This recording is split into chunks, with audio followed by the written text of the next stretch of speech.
तो आइए हम लोग आज शुरू करते हैं boat and stream. Boat and stream का यह बेसिक क्लास है और इस क्लास में हम लोग देखेंगे कि कुछ खास टॉपिक या कुछ खास सवाल के ऊपर ट्रिक से ज़्यादा स्पीड में काम करता है आपका कंसेप्ट। तो सभी सवालों पर या सभी टॉपिक में आप अगर सिर्फ ट्रिक्स को यूज़ करेंगे तो उससे आपका काम नहीं चलेगा। आज आपको इस टॉपिक में ये पता चलेगा कि कुछ टॉपिक और कुछ सवाल ऐसे होते हैं जिसको आप अगर कंसेप्ट से बनाएंगे तो वो आपके लिए ज़्यादा बेहतर होगा। कंसेप्ट से बनाने से एक तत्काल जो फ़ायदा होता है वो ये होता है कि ट्रिक्स याद करने की ज़रूरत पड़ती है, जबकि कंसेप्ट क्या होता है कि याद करने की ज़रूरत आपको नहीं होती है। तो वैसे बच्चे जिनका मैथ्स मजबूत होता है उसके बैकग्राउंड में जाके देखेंगे तो देखेंगे कि उसने कंसेप्ट के ऊपर बहुत ज़बरदस्त पकड़ बना के रखा है। तो आइए आज हम लोग जानते हैं बोट एंड स्ट्रीम के कुछ पॉइंट्स को। सबसे पहला चीज़ कि आखिर बोट एंड स्ट्रीम टॉपिक अलग से क्यों आया, क्योंकि दो बातें हो गई। एक बातें हो गई जब सापेक्षिक चाल सरफेस पे रहे, जैसे दो ऑब्जेक्ट है, मान लीजिए ए और बी, दो ट्रेन है, ट्रेन ए है और ट्रेन बी है। अगर इसका डायरेक्शन सेम रहेगा और यह x किलोमीटर पर आवर से और ये ट्रेन मान लीजिए कि y किलोमीटर पर आवर से चले, तो सेम डायरेक्शन में रिलेटिव स्पीड यानी वेलोसिटी भी कह सकते हो। रिलेटिव वेलोसिटी क्या होगा, तो सेम डायरेक्शन अगर रहेगा तो अगर x is greater than y रहेगा तो रिलेटिव स्पीड हो जाएगा क्या, x minus y kilometer per hour. और अगर मान लीजिए कि x is less than y रहा तो हो जाएगा क्या, y minus x kilometer per hour. ये पहला चीज़। दूसरी बात ये तो क्या हो गई, जब डायरेक्शन सेम था तब। अगर मान लीजिए कि इसी सरफेस में डायरेक्शन अपोजिट हो जाए, कि मान लीजिए ट्रेन ए है और ट्रेन बी है, यह x किलोमीटर पर आवर के स्पीड से जा रहा है और ये y किलोमीटर पर आवर के स्पीड से जा रहा है, तो डायरेक्शन अपोजिट जब होगा सरफेस पर तो ये स्पीड हो जाता है x plus y kilometer per hour. और इसको हम लोग क्या बोलते हैं, रिलेटिव स्पीड बोलते हैं, मतलब पार करने की चाल, एक दूसरे को पार करने की चाल। तो ये तो सरफेस के बारे में बात हो गई। लेकिन यही चीज़ अगर मान लीजिए कि आप अगर बोट एंड स्ट्रीम के ऊपर अप्लाई करते हैं तो यही चीज़ इसका रेसिप्रोकल उल्टा हो जाता है। मतलब कहने का है कि बोट एंड स्ट्रीम में जब आप जाएंगे तो बोट एंड स्ट्रीम में मान लीजिए कि ये नदी है ना, इसका यह स्ट्रीम का मान लीजिए यह डायरेक्शन है धारा का डाउनवर्ड।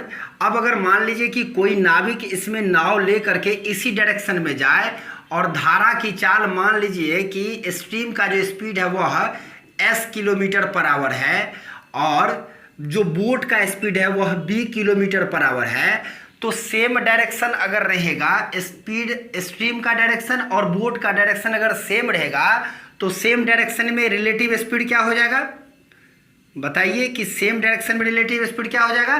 तो चूंकि दोनों फोर्स एक डायरेक्शन में लग रहा है तो सरफेस पर हो जाता है सेम डायरेक्शन में माइनस, जबकि बोट एंड स्ट्रीम में यह हो जाएगा plus b plus S kilometre per our. तो यही जो उल्टा हो गया आपका, तो जैसे सेम डायरेक्शन सरफेस पे हम लोग क्या करते हैं, माइनस करते हैं, और यहाँ सेम डायरेक्शन में क्या करते हैं, प्लस करते हैं।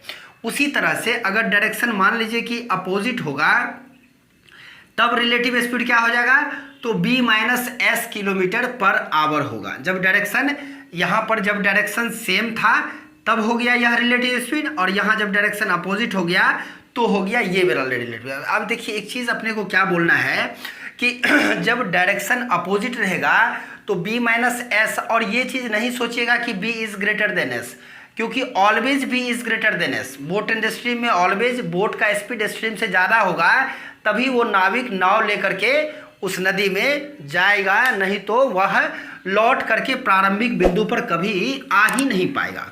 तो चलिए आज इसी के कंसेप्ट के रिगार्डिंग हम लोग सिर्फ बात करेंगे कि आखिर इसमें वो ट्रिक्स कैसे आते हैं। तो हम लोग कह सकते हैं कि धारा के साथ नाव की चाल, ओवरऑल तो बोट का ही स्पीड होगा, धारा के साथ नाव की चाल, और एक दूसरा पॉइंट आ गया धारा के विपरीत नाव की चाल। एकदम अच्छे तरीके से आप बात को समझ लेंगे तो आज के बाद आपको बोट इंडस्ट्री में प्रॉब्लम नहीं होगा। तो धारा के साथ नाव की चाल क्या हो जाएगा, b plus S, kilometre per our, understood है कि चाल लगा हुआ है तो यहाँ किलोमीटर पर आवर ही होगा।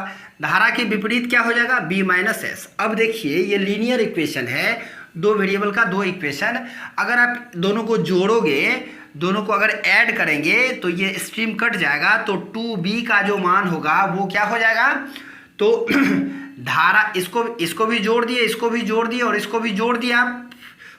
तो अगर आप जोड़ देंगे तो ये सिंपली जब ऐड करेंगे तो ये साइन यहाँ पर माइनस ही रह जाएगा, ये प्लस हो जाएगा, यहाँ प्लस हो जाएगा। तो अब आप सोचिए कि ये स्ट्रीम कट गया तो 2b का मान हो गया धारा के साथ नाव की चाल प्लस धारा के विपरीत नाव की चाल। लेकिन अगर मान लीजिए कि ये तो 2b का मान है, अगर b के बारे में बात किया जाए कि नाव की अपनी चाल क्या होगी, तो नाव की चाल के लिए क्या करते हैं, ये दो उधर चला जाएगा तो हो जाएगा 1/2 धारा के साथ नाव की चाल प्लस धारा के विपरीत नाव की चाल। तो आप समझ गए होंगे कि ये टेक्निक कैसे आ गया। तो दोनों को क्या करते हैं हम लोग कि धारा के साथ नाव की चाल और धारा के विपरीत नाव की चाल को जोड़कर आधा कर देंगे तो नाव की चाल आ जाएगी। इसी तरह से आप अगर इसको माइनस कर लेते तो माइनस करने में क्या होता कि ये माइनस हो जाता, ये प्लस हो जाता, ये माइनस हो जाता, तो आज अपना b कैंसिल आउट हो जाता। तो स्ट्रीम जो होता वह 2s का मान क्या होता, धारा के साथ नाव की चाल माइनस धारा के विपरीत नाव की चाल। और जब 2 को इस तरफ भेजते तो स्ट्रीम का स्पीड कहने का मतलब हो गया क्या, धारा की चाल। तो धारा की चाल क्या होती, थोड़ा सा इंटेलिजेंस यूज कीजिए तो कहते 1/2 धारा के साथ नाव की चाल माइनस धारा के विपरीत नाव की चाल। अब मेरा कहना यह है, एक मिनट दोस्त, मेरा कहना यह है कि आप इस ट्रिक्स को याद रखेंगे तो ये ज़्यादा बेनिफिशियल आपके लिए इस टॉपिक में नहीं होने वाला है। क्यों नहीं होने वाला है, क्योंकि आप क्वेश्चन को यहीं से ब्रेक कर लीजिए। मान लीजिए कि आपसे सवाल, बस यही दो टेक्निक है बोट इंडस्ट्री में, और आप क्या कीजिए कि ये जो आप बेसिक पॉइंट देख रहे हैं इसी से क्वेश्चन को ब्रेक कर दीजिए, तो इसको याद रखने का आपको कोई ज़रूरत नहीं है। जैसे एक सवाल के ऊपर हम लोग गौर करने वाले हैं कि क्वेश्चन आखिर मान लीजिए कि किस तरह से बनाया जा सकता है। तो अगर आप चैनल पे नए हैं तो आपको एक चीज़ पता होना चाहिए कि हम टॉप 10 क्वेश्चंस का सीरीज लाने जा रहे हैं, जिसमें कि सेलेक्टेड क्वेश्चंस आपको टॉपिक वाइज और टाइप वाइज मिलते जाएंगे। तो आप अगर चैनल पे नए हैं तो चैनल को सब्सक्राइब कर लेंगे, साथ में बेल आइकन को दबा लेंगे, मेरी बात को सुनेंगे। मान लीजिए आपसे कह दे कि एक नाविक धारा की दिशा में 10 किलोमीटर की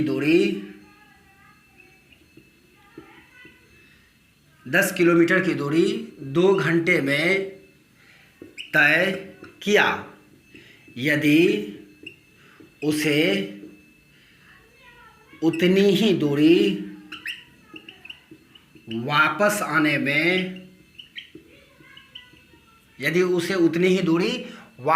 में 5 घंटे लगे हों तो धारा की चाल या नाव की चाल क्या है।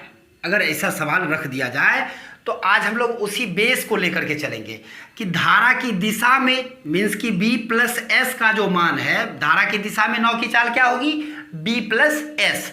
तो 10 किलोमीटर 2 घंटे में गया तो स्पीड क्या हो जाएगा बोट का, तो आप बोलेंगे 10/2 यानी कि 5 किलोमीटर पर आवर। और धारा के विपरीत चूंकि कह रहा है कि यदि उसे उतनी ही दूरी वापस आने में, तो गया होगा धारा के साथ तो आया होगा वह अप स्ट्रीम, मतलब क्या कि विपरीत दिशा में। तो कहेंगे उतनी उतनी ही दूरी 10 किलोमीटर 5 घंटा का मतलब कि b माइनस एस का जो मान है वह 2 किलोमीटर बराबर है। अब देखिए आपसे तो कोई एक ही चीज़ पूछेगा, अगर स्ट्रीम का स्पीड आपसे मान लीजिए पूछ दिया तो स्ट्रीम को रखना है, तो इसका मतलब ये साइन चेंज करना होगा। साइन चेंज कब होगा? जब आप घटाएंगे, तो इसको घटा देंगे तो b कैंसिल आउट हो जाएगा और s का जो मान हो जाएगा वह 5 माइनस 2 3 और ये 2s का 2 नीचे चला जाएगा, तो कहेंगे इतना किलोमीटर पर आवर। देखिए चुटकी बजाते आंसर आ गया आपका। मेरा कहना है कि अगर 9 की चाल पूछता तो आप क्या करते? सिंपली जोड़ देते, तो स्ट्रीम का साइन चेंज ही था, कैंसिल आउट हो जाता, तो b का जो मान होता 7, 5 2 7 का आधा 3.5 हो जाता। तो मेरा कहना है कि इस तरीके से आप बोट एंड स्ट्रीम के कंसेप्ट को ड्राइव करके ट्रिक से फास्ट काम किया जा सकता है। आप इसको अगर अच्छे तरीके से समझ गए होंगे तो हम लोग अगले लेक्चर में मिलते हैं, जहां सेलेक्टेड क्वेश्चंस एग्जाम में पूछे जाने वाले प्रश्न रखे जाएंगे, और हम लोग मिलते हैं अगले लेक्चर में। तब तक के लिए आपका दिन शुभ मंगलमय हो। बाय।